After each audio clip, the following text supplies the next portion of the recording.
Un programa producido por Bienvenidos Rodríguez bajo la coordinación de quien les habla, su anfitrión general retirado Miguel Ángel Cordero. 15 de diciembre, hoy domingo 15 de diciembre. ¿Quién lo diría?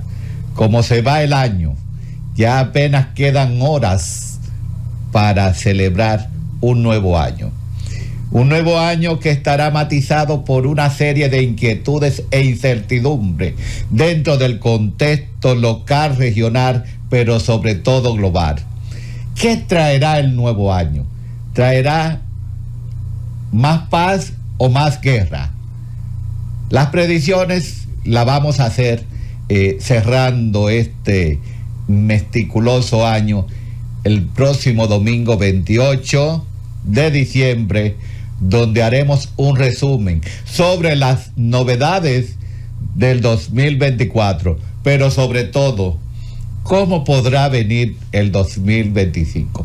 ¿Cuáles son las predicciones para un 2025 lleno, plagado de ilusiones sobre una paz, sobre un criterio de una convivencia en armonía donde los estados puedan ser capaces de entenderse, aunque sea por un día?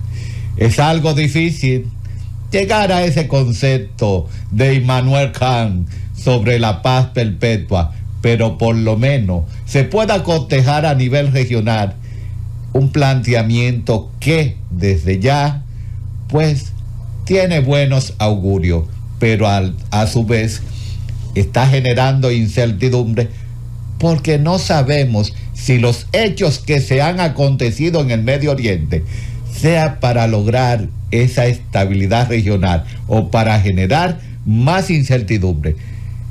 Y en el día de hoy, con el tema de que si representa el Estado y sus instituciones la principal amenaza para la identidad y su seguridad nacional, nosotros abrimos esa caja de Pandora y no nos vamos a referir en exclusiva a lo que es la República Dominicana, sino a todo el mundo, porque la política de Estado, la política de los gobernantes, deja mucho que decir, que desear en cuanto a lo que es el manejo de la estabilidad y la armonía de los estados, su funcionabilidad a través de sus diferentes órganos, a través de sus diferentes herramientas, como son las instituciones que maneja un engranaje llamado gobierno para poder activar a través de políticas públicas lo que es el funcionamiento adecuado de la sociedad a través de esas tomas de decisiones que vayan a engrampar, que vayan a acertar en lo que se llama el bienestar social, pero sobre todo la justicia social. El Estado y las instituciones juegan un rol fundamental para que no exista lo que se llama una violencia estructural, algo a lo que Johan Galton, ese gran politólogo y sociólogo, estudioso de lo que es el ámbito de la violencia, pues pueda discernir dónde estamos, pero sobre todo hacia dónde vamos. Y ya vemos que retirándose, despidiéndose el año, vemos la nominación, la designación prácticamente, ya no nominación, por parte de la revista Times de haber decretado a Donald Trump como personaje del año, como hombre del año, y no ha entrado todavía en materia. Es decir, ¿podrá ser esto una antesala de lo que se espera para el 2025? ¿Hombre del año? Sí, se puede decir que Trump es el hombre del año, porque ha pasado por muchas vicisitudes. Un año que está cargado de contiendas judiciales y que ha logrado sortear como todo un gran héroe. Pero donde vamos a ver su capacidad de héroe es en la Casa Blanca a partir del 20 de enero, para poder abordar temas como es el caso de Siria. ¿Cuál será el rol de los Estados Unidos en Siria?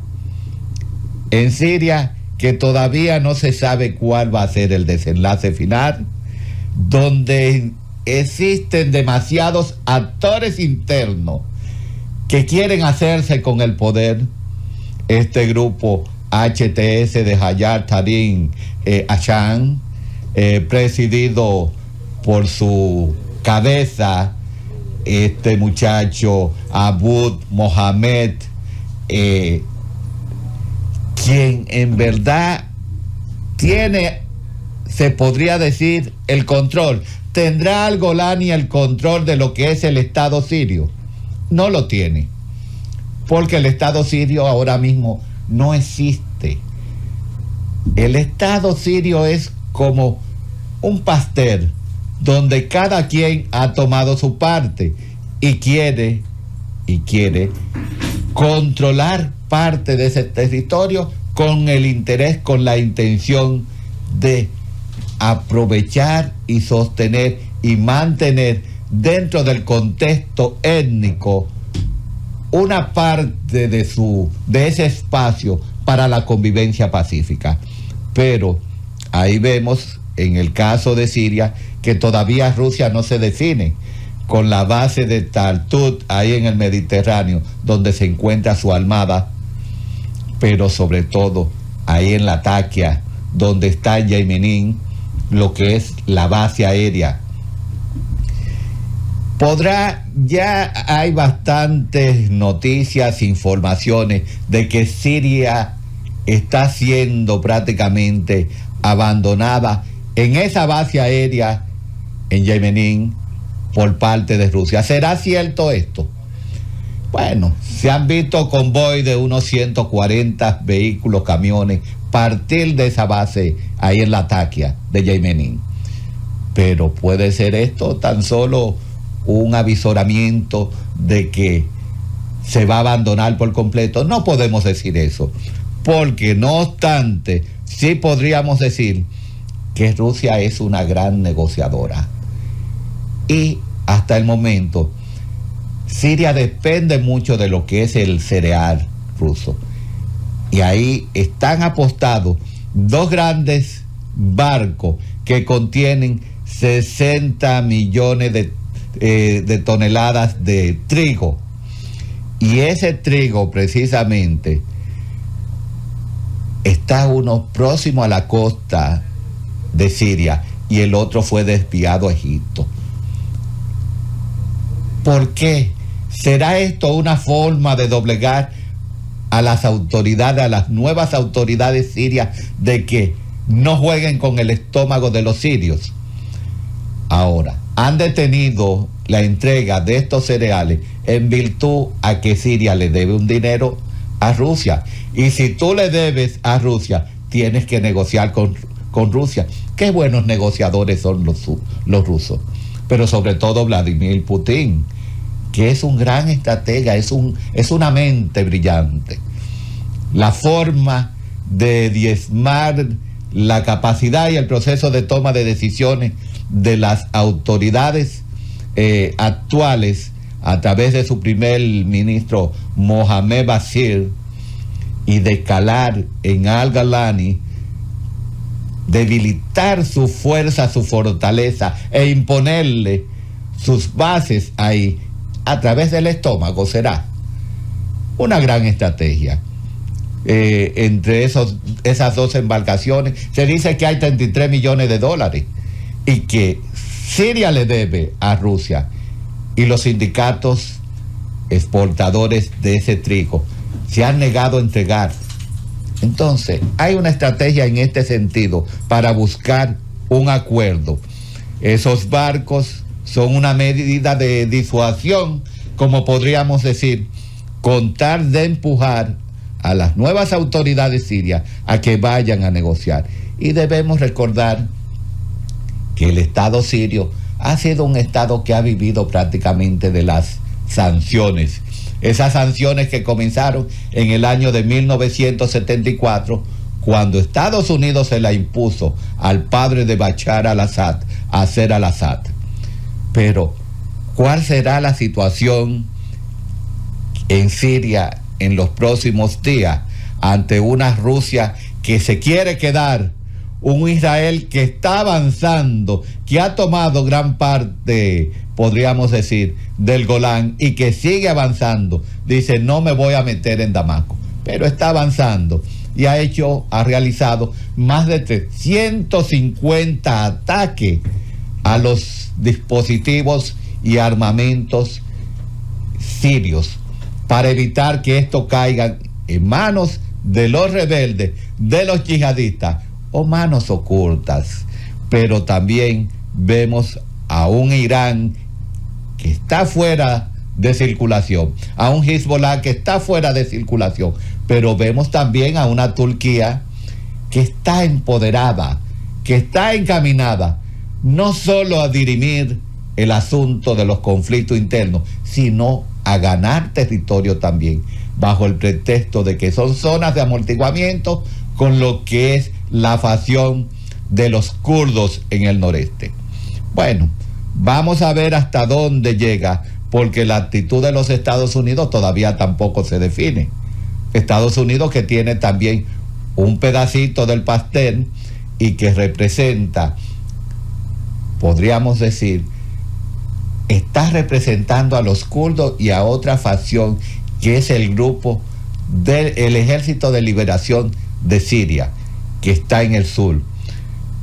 Esta situación empaña totalmente lo que sería o podría ser el futuro del Estado sirio, que hay una predicción y una proyección a que se desmembre lo que es como tal ante la imposibilidad de llegar a una conciliación.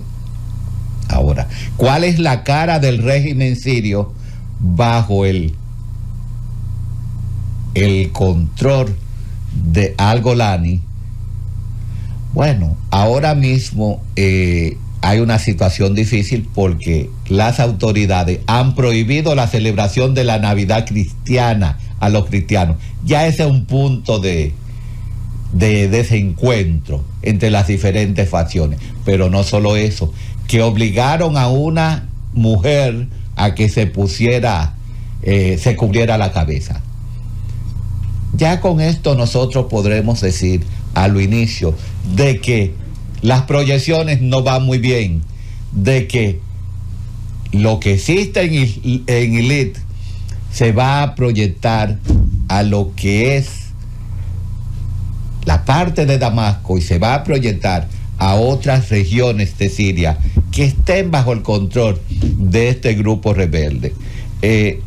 No podemos asegurar que tanto el territorio total de Siria será controlado por los rebeldes, porque las medidas que se van tomando ahora son prácticamente determinantes para el futuro del Estado sirio.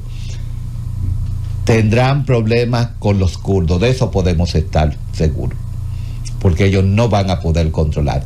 Y a lo interno del mismo grupo HTS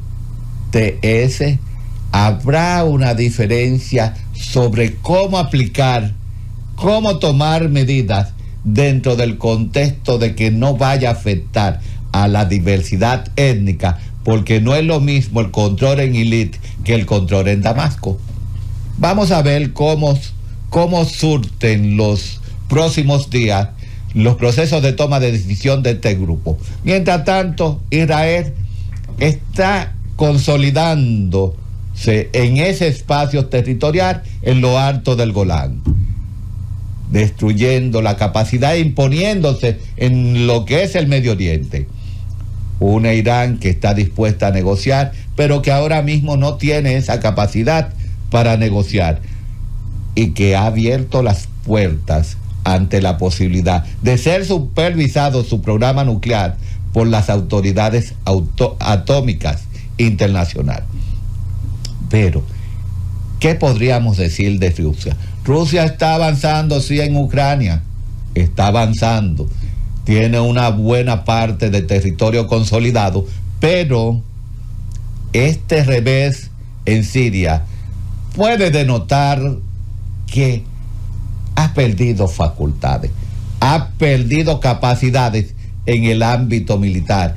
No le convenía, en primer lugar, enfrascarse en un combate, en una lucha en Siria con los grupos rebeldes, porque estos estaban siendo aprovisionados por Ucrania a través de los drones, según se dice, por Israel en segunda parte, y luego Estados Unidos. Pero otro elemento importante, por Turquía.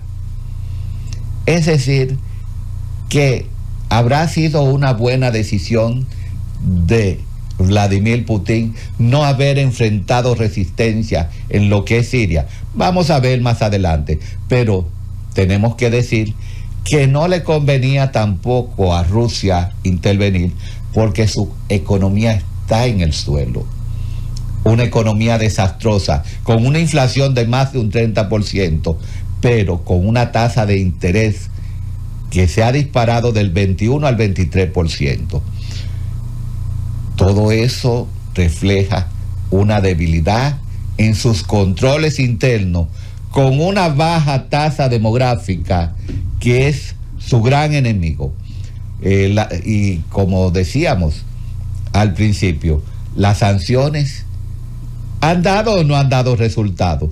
Los rusófilos opinaban y decían, esas sanciones se le está saltando, se la está gozando, se le está disfrutando por el hecho de que Rusia no hay quien la controle. Sí están haciendo daño las sanciones, y por eso quiere llegar rápidamente a un acuerdo para poder reparar lo que es el Estado, lo que es esa Federación Rusa, y no seguir exponiéndose, porque si analizamos qué ha devenido de esas sanciones, podríamos decir que perdió un aliado ahí en lo que es la parte del Cáucaso.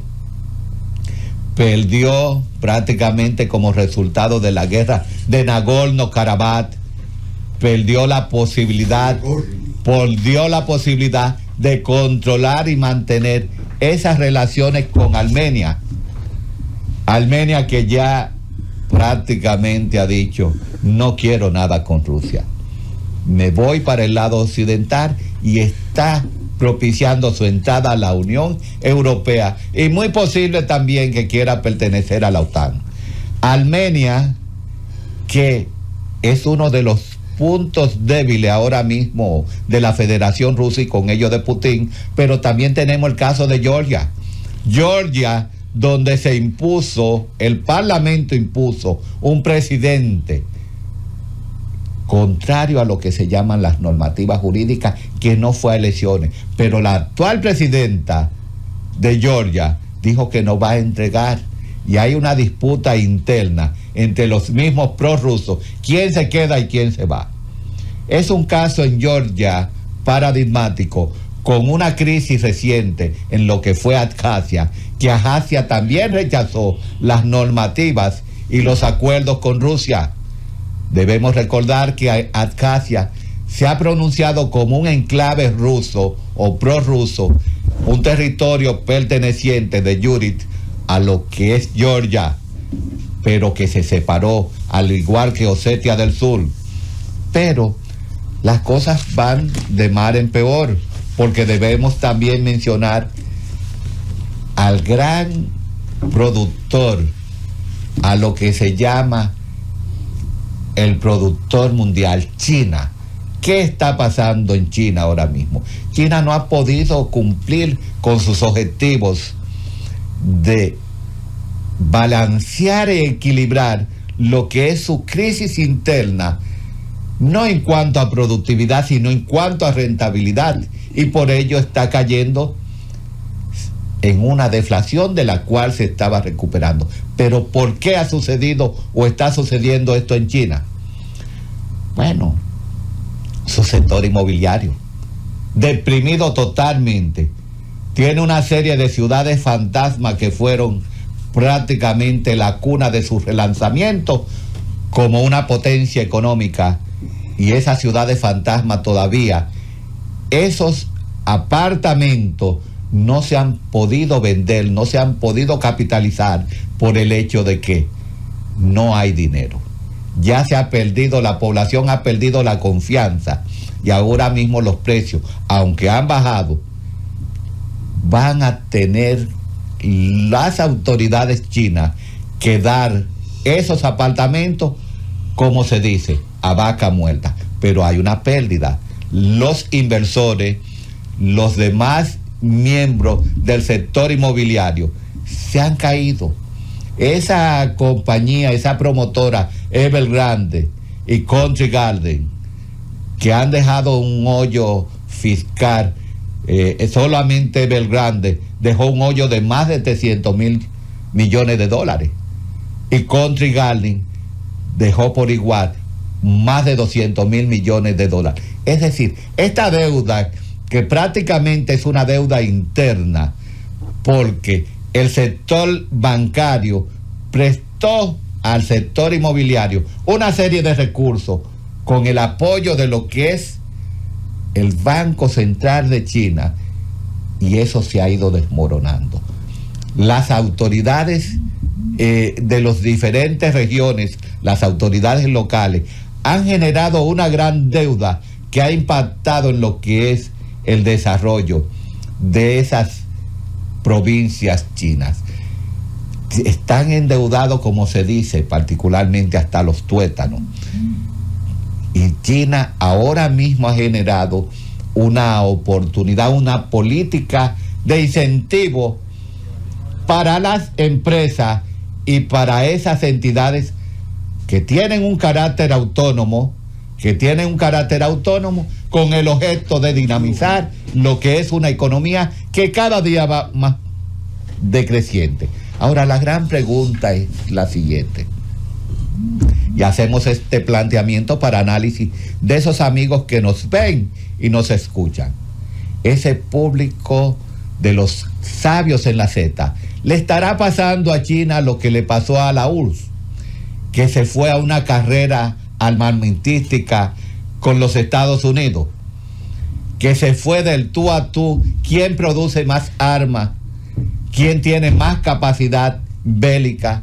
¿Le estará pasando eso a China y no puede responder ahora a esa situación que la está ahogando, que la está sumergiendo en una crisis económica, cuando ya se dice que la crisis y la deuda china, tanto interno como externo, sobrepasan los 300 mil billones de dólares? Hay que ver, porque la de Estados Unidos anda por los 260, los 270. Vamos a ver cómo China puede soportar lo que es esta situación. Pero seguimos en el Asia. Seguimos y con el asunto de Corea del Sur, donde recientemente fue destituido a través de un impeachment el presidente de Corea del Sur. ¿Por qué fue destituido por el Parlamento? Bueno, porque hace un par de semanas decretó una ley marcial, y eso implicaba una abolición de lo que es la separación de los poderes en un país democrático. Esa se la tenían guardada. Y en ese proceso interno en el Parlamento, de 300 votos, 204 fueron a favor de la destitución del presidente. 3 fueron, podríamos decir, neutros, y 8 fueron anulados. Pero ¿cuál es la lección, cuál es la lectura de esto? Que se lleva a cabo lo que es la separación de los poderes. Ahora, el Tribunal Constitucional tiene 6 meses para determinar si va o no va esta decisión del Parlamento, y para ello deben decidir de una manera unánime. Si va y el Tribunal Constitucional determina de que procede esta destitución, tiene un proceso, un periodo de 2 meses para lanzar unas nuevas elecciones. Y esa elección hay que tomar en cuenta que podría perjudicar lo que es el partido oficialista, cuando tenemos una tendencia prorrusa que está muy cercana a lo que fueron los vaticinios de las elecciones pasadas. Entonces, ¿qué pasará en lo que es Corea del Sur? ¿Qué pasará en lo que es Georgia en cuanto a ese proceso de toma de decisiones de quiénes serán sus verdaderas y auténticas personalidades que dirijan los destinos de esa nación? Como podemos ver, es muy probable que estemos viviendo dentro de un contexto de guerras híbridas donde unos y otros pues están tirando al cuello con el objeto de desvalidar, invalidar a sus aliados. Pero vamos a ver y vamos a enfocar, después de haber hecho este pequeño recuento en lo que es el ámbito internacional, sobre nuestro tema principal, para dar paso a cada uno de nuestros invitados de lujo que hoy en esta bella y hermosa mañana nos engalanan con su presencia en este estudio histórico de la Z101. Este tema, que es más bien un cuestionante, donde cada uno de nuestros invitados pues dará respuesta, representa el Estado y sus instituciones la principal amenaza para la identidad y la seguridad nacional. ¿Por qué hablamos de amenaza del Estado y las instituciones? Porque es el Estado el encargado de formular, pero también de ejecutar a través de sus instituciones lo que son políticas públicas que se manejen dentro del ámbito de lo que son las normativas, pero dentro de esas normativas, la Constitución como ley de leyes. Si el Estado no hace cumplir su Constitución a través de sus instituciones, representa una amenaza.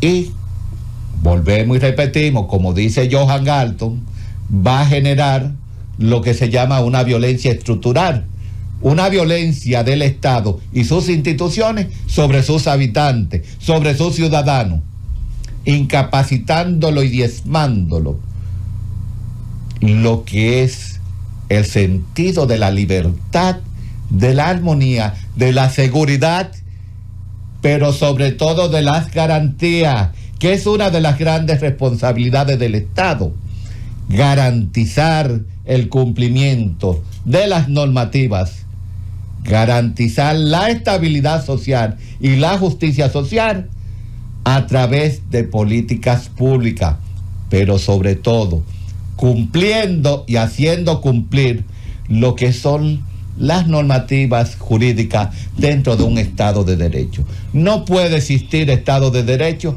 si el Estado no es el primero que la cumple. ¿Cómo es capaz un Estado de exigirle a un ciudadano que cumpla con su deber cuando este Estado, a través de sus instituciones, no cumple con su deber? Entonces estamos dando como Estado un mal ejemplo. Estamos enviando una señal distorsionada cuando exigimos y no cumplimos. Un Estado que es padre y madre a la vez, padre proveedor y madre nutridora, un padre proveedor sobre todo de justicia social, de seguridad, pero sobre todo de garantía, y nutridor porque tiene que llevar a través de sus enseñanzas, tanto en el ámbito de la ética como de la moral, a sus ciudadanos un ejemplo. Podemos nosotros decir en el caso de la República Dominicana que esto se está dando. No se está dando. Y para ello nos vamos a la cuna de lo que es la identidad nacional. ¿Cuál es la cuna de la identidad nacional en la República Dominicana? Su registro civil. Volvemos y caemos en el registro civil. ¿Y quién maneja el registro civil? La Junta Central Electoral. Un registro civil que debe ser el garante de determinar quiénes somos, o quién es dominicano y quién no es dominicano. Y seguimos dándole con eso, porque no está la Junta Central Electoral a través del registro civil ofertando estas garantías sobre la identidad nacional, pero sobre todo un elemento fundamental, la seguridad nacional. Y con ello nos preguntamos, ¿está Román Jaques jugando su rol como presidente de la Junta Central Electoral? No lo creemos. Está el consultor jurídico de la Junta Central ejerciendo sus funciones, Denny Díaz. No lo está. Denny Díaz Mordán no sabe lo que tiene entre manos. No sabe lo que tiene entre manos el consultor jurídico. Está la directora el director de inspectoría cumpliendo con su deber. No, tampoco. Inspectoría es un mercado. Es un mercado ahí donde los funcionarios y los empleados están vendiendo. Y ese registro civil donde se venden cédulas, donde hay suplantación de identidad, donde se venden actas de matrimonio, donde se venden actas de divorcio totalmente falseadas. Óiganme. Pero lo grande del caso es que el Ministerio Público lo sabe y no hace nada tampoco. Lo sabe Rosalba Ramos. Lo sabe el encargado de falsificaciones, investigación y falsificaciones de la Fiscalía, este muchacho Reinaldo Javier Guerrero, y tampoco hace nada, porque tienen expediente en sus manos de ciudadanos que se han quejado. Pero nada, vamos a seguir hacia adelante porque hay mucho que comentar, hay muchas opiniones que queremos escuchar, y por eso invitamos a ese pueblo dominicano y al mundo a que escuche cada una de las presentaciones de nuestros invitados de lujo en esta mañana, para que podamos saber dónde estamos, pero sobre todo dónde vamos.